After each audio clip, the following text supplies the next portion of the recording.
இன்று பாராளுமன்றத்திலே நிறைய பிரச்சனைகள், முஸ்லிம் சம்பந்தப்பட்ட பிரச்சனைகள், எங்களுடைய நிறைய விடயங்கள் வர இருக்கின்றது.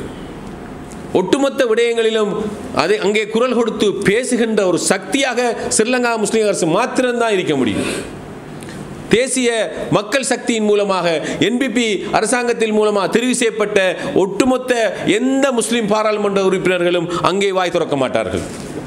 அந்த வெள்ளத்தில் மூழ்கின சம்மாந்துறையைச் சேர்ந்த மதரசா மாணவர்கள் தொட்டும் இன்று வரைக்கும் அங்கே எமது தேசிய தலைவர் அவர்களுக்கு 10 லட்சம் ரூபாய் நஷ்டஈடு கொடுக்க வேண்டும் என்று பேசினார்.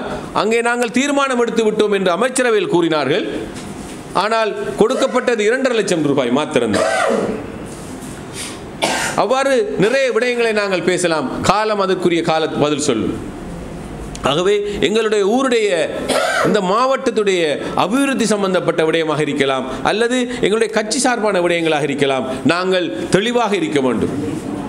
எங்களுக்கு எந்த பிரச்சனையும் இல்லை. தேசிய மக்கள் சக்தியுடைய தேசிய ஜனாதிபதி அவர்கள் இருக்கின்றார்கள். அவர்கள் ஒரு மாற்றத்தை தேடி இந்த ஊழலை ஒழிக்க வேண்டும், இந்த நாட்டுக்கு ஒரு நல்ல ஆட்சியை கொண்டு வர வேண்டும் என்று அராத பாடுபட்டு இந்த ஆட்சியர் இருக்கின்றார். உண்மையில் அது நல்ல விடயம். எங்களுடைய கட்சியும் இந்த கொள்கையும் அதுதான். ஊழலை ஒழிக்க வேண்டும்.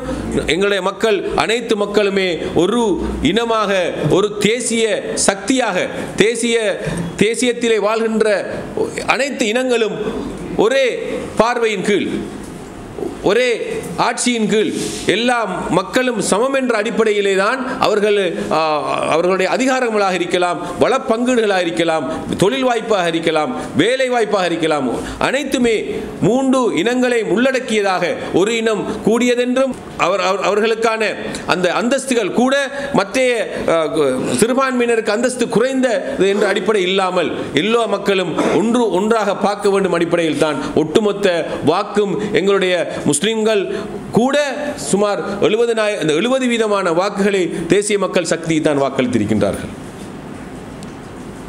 அவ்வாறான நிலைமை இன்று முஸ்லிம்கள் அளப்பரிய நம்பிக்கை அடிப்படையில் தான் தேசிய மக்கள் சக்தியை பார்க்கின்றார்கள்.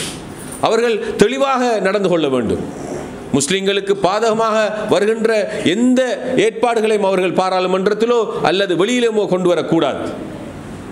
நாங்கள் அவர்களுக்கு நல்ல விடயங்களுக்கு ஆதரவு அளிக்கின்ற விடயத்தில் எங்களுடைய தேசிய தலைவர் ரவுஃப் ஹக்கீம் சார் அவர்களும் எங்களுடைய கட்சியும் காத்திரமான பங்களிப்பை அவர்களுக்கு செய்யும். மக்களுக்கு பாதகமாக, முஸ்லிம் சமூகத்துக்கு அநியாயமாக வருகின்ற எந்த திட்டங்களுக்கும் நாங்கள் எதிராக குரல் கொடுப்போம் என்பதில் ஐயமில்லை. ஏனென்றால் வந்திருக்கின்ற 5 பாராளுமன்ற பிரதிநிதித்துவங்களும் அல்ஹம்துலில்லாஹ் தலைமைத்துவத்துக்கு கட்டுப்படுகின்ற, தலைமைத்துவத்துக்கு விசுவாசமாக, கட்சிக்கு விசுவாசமாக பாராளுமன்ற உறுப்பினர்கள். ஆனால் எந்த பிரச்சனையும் எந்த கவலையும் அடைய தேவை.